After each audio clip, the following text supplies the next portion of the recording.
Hello student, कैसे हैं आप। नेक्सस एजुकेशन पॉइंट में आपका स्वागत है। हम हाजिर हैं एक नई वीडियो के साथ। आज हम बात करेंगे BHIC 131 भारत का इतिहास प्राचीनतम काल से लगभग 300 CE तक, इग्नू यूनिवर्सिटी। तो टॉपिक है मौर्य प्रशासन की प्रमुख विशेषताएं बताइए, अथवा मौर्य साम्राज्य के केंद्रीय प्रशासन की प्रमुख विशेषता बताइए। मोस्ट वेरी इंपॉर्टेंट टॉपिक है। मौर्य प्रशासन की संपूर्ण जानकारी के लिए हमारी इस वीडियो को लास्ट तक देखिए। अगर आपने हमारे चैनल को सब्सक्राइब नहीं किया तो हमारे चैनल को सब्सक्राइब करें, बेल आइकन दबाएं, ताकि हमारी आने वाली वीडियो को नोटिफिकेशन आपको आसानी से मिल सके। चलिए शुरू करते हैं। चंद्र मौर्य ने अंतिम नंद शासक घनानंद को 323 ईसा पूर्व में युद्ध भूमि में पराजित कर मौर्य वंश की 322 ईसा पूर्व में नींव डाली थी। चंद्रगुप्त के गुरु का नाम चाणक्य था, जिन्होंने साम्राज्य स्थापना में अपना सहयोग दिया।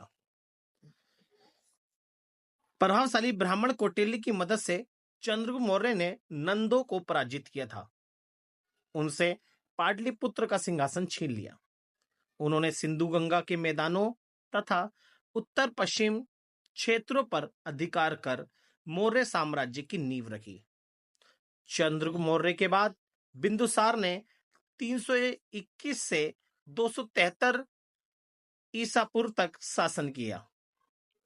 उसने दक्कन पर नई विजय प्राप्त की।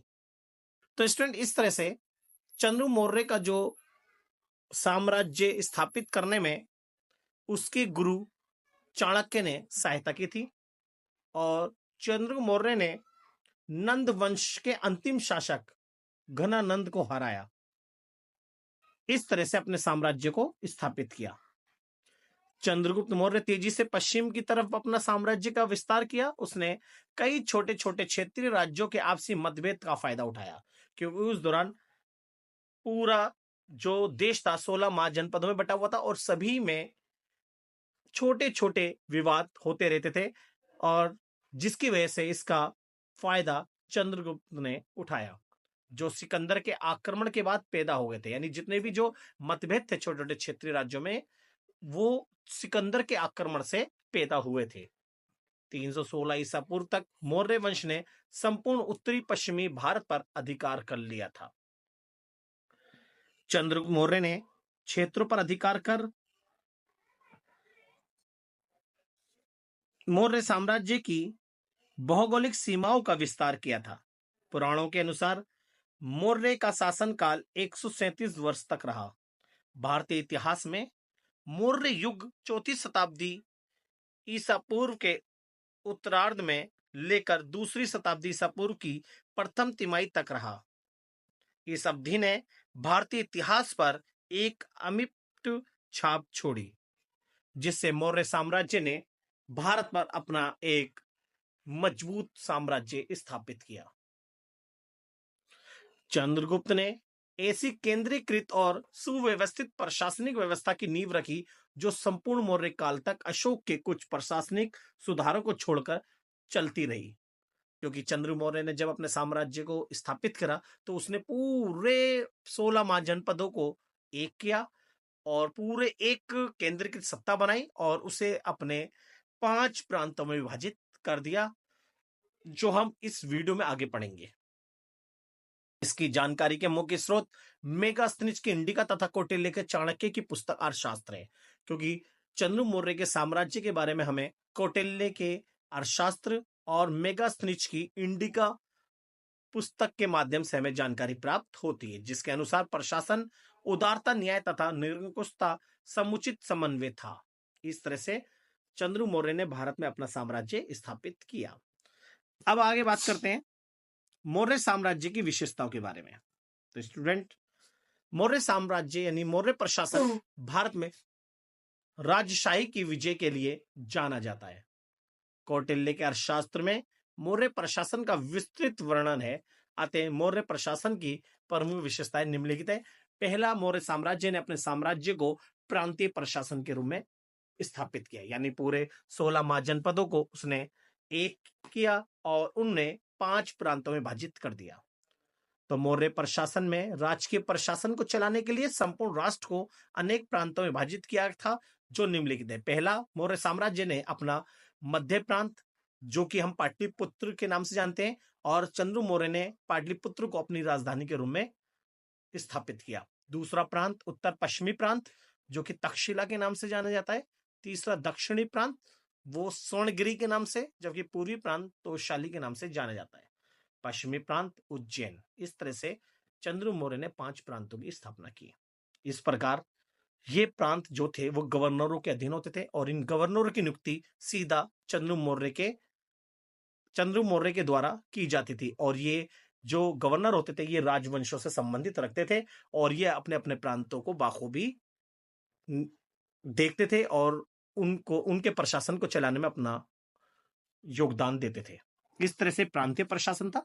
दूसरी बात करेंगे हम नगरीय प्रशासन के बारे में। जी, नगरीय प्रशासन क्या था, चलिए बात करते हैं। मेगास्थनीज के वृत्तांत से पता चलता है कि पाटलिपुत्र जैसे बड़े नगरों के लिए नागरिक प्रबंध की व्यवस्था की गई थी, क्योंकि मौर्य साम्राज्य में नागरिक प्रशासन स्थापित था, और ये नगरों का प्रबंध और नगरों की साफ सफाई के लिए मौर्य साम्राज्य ने एक प्रशासन की स्थापना की गई थी। इस नगर के लिए 20 सदस्यों की समिति गठित की गई थी, जो 6 बोर्ड यानी 6 डिपार्टमेंटों में विभाजित थी। पहला, कला कौशल की देखभाल करना, ये पहला बोर्ड था। दूसरा बोर्ड, विदेशियों की देखरेख करना। तीसरा, जन्म मरण का हिसाब रखना। चौथा, व्यापार का प्रबंध करना। पांचवा, विक्रय कर को इकट्ठा करना। छठा, शिल्पियों में बनी वस्तुओं की देखभाल करना। ये 6 बोर्ड थे जो कि नगरीय प्रशासन को चलाते थे और पूरे प्रशासन को की देखरेख करते थे। इसका तीसरा जो है न्यायिक प्रशासन है, जो कि मौर्य साम्राज्य ने अपने साम्राज्य में न्याय की ओर विशेष ध्यान दिया, जिसके आधार पर न्याय प्रशासन को हम अब देखते हैं। मौर्य प्रशासन में राजा न्याय की ओर विशेष ध्यान देते थे और स्वयं बड़ी लगन से न्याय करते थे। गांव में पंचायतें न्याय का काम करती थी। नगरों में कचहरियां और स्थानीय न्यायालयों की अपील प्रांतीय न्यायालयों में होती थी।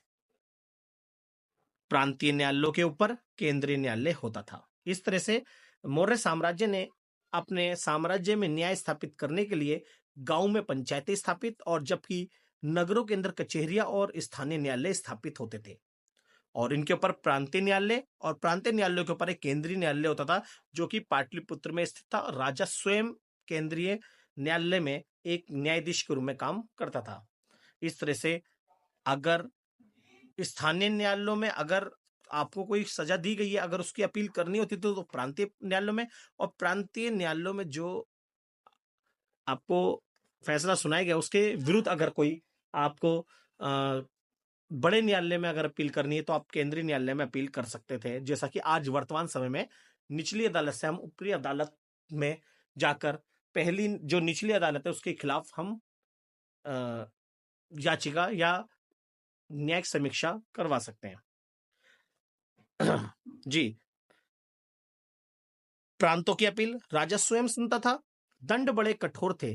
जुर्माना लगाना, कोड़े लगाने से लेकर हाथ पांव काट देना, और इससे भी बढ़कर प्राण दंड तक दे देना प्रचलित था। तो इस तरह से न्याय प्रशासन स्थापित किया गया था। हमारा नेक्स्ट फोर्थ है सैनिक प्रशासन। जी, मौर्य प्रशासन के पास एक विशाल सेना थी। इसमें लगभग 6 लाख पैदल सैनिक, 30 लाख घुड़सवार सैनिक, 9,000 हाथी सैनिक और 8,000 रथ सैनिक आदि थे। इस प्रकार मौर्य साम्राज्य की सेना में लगभग 7 लाख सैनिकों की संख्या थी। सेना का नेतृत्व राजा स्वयं करता था। यहाँ कोई सेनापति, राजा ही सेनापति जैसा काम करता था, और सारे युद्ध की घोषणा और युद्ध का नेतृत्व राजा स्वयं करता था। इनका सेना विभाग भी होता था। इस विभाग में 6 समितियां होती थी जो अपने अपने विभाग का काम देखती थी। जैसे कि समुद्री सेना के लिए समुद्री बेड़ा समिति बनाई गई थी, जिसका काम अपनी समुद्री सेना का नेतृत्व करना होता था। दूसरा, यातायात समिति, जैसे कि सेना को एक स्थान से दूसरे स्थान पर ले जाने के लिए यातायात समिति बनाई गई थी। तीसरा, पैदल सेना समिति। चौथा, घुड़सवार सेना समिति।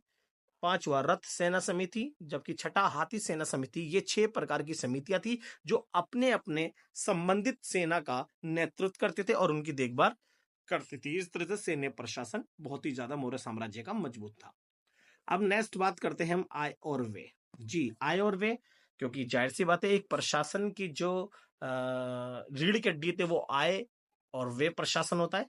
तो मौर्य प्रशासन में सरकार की आय का सबसे बड़ा स्रोत भूमि कर था, जो भूमि की उर्वरता के हिसाब से 1/4 से 1/6 भाग तक लिया जाता था। आय के अन्य साधन भी थे, जैसे वनों से आय, जलयान से कर और जुर्माना आदि। इस प्रकार जो धन इकट्ठा होता था, राजा उसे सेना अधिकारियों, अस्पताल व सड़कों आदि को बनाने के लिए प्रदान यानी दान देता था। तो इस तरह से हमारे जो प्रशासन था। और इसके बाद है गुप्तचर प्रशासन। जी, मौर्य साम्राज्य ने अपनी एक गुप्तचर प्रशासन भी स्थापित कर रखा था। गुप्तचर प्रणाली भी मौर्य प्रशासन की का एक अभिन्न अंग थी। ये एक ऐसा साधन था जिसके द्वारा राजा अपने साम्राज्य के दूरवर्ती विभागों पर नजर रखता था, और ये विभाग मौर्य साम्राज्य के लिए आवश्यक था। गुप्तचरों में दो वर्ग होते थे, एक संस्था और संचार। तो इस प्रकार मौर्य साम्राज्य की जो प्रशासनिक विशेषता थी वो ये थी। तो इस टॉपिक को आप बहुत अच्छे से कर लीजिएगा, ठीक है। इस इकाई के और भी क्वेश्चंस है, जिसकी वीडियो इसके बाद एक के बाद एक वीडियो अपलोड कर दी जाएगी हमारे चैनल पर। तो आने वाली वीडियो को देखने के लिए हमारे चैनल को सब्सक्राइब करें, बेल आइकन जरूर बजाएं, लाइक कमेंट शेयर करना ना भूलें।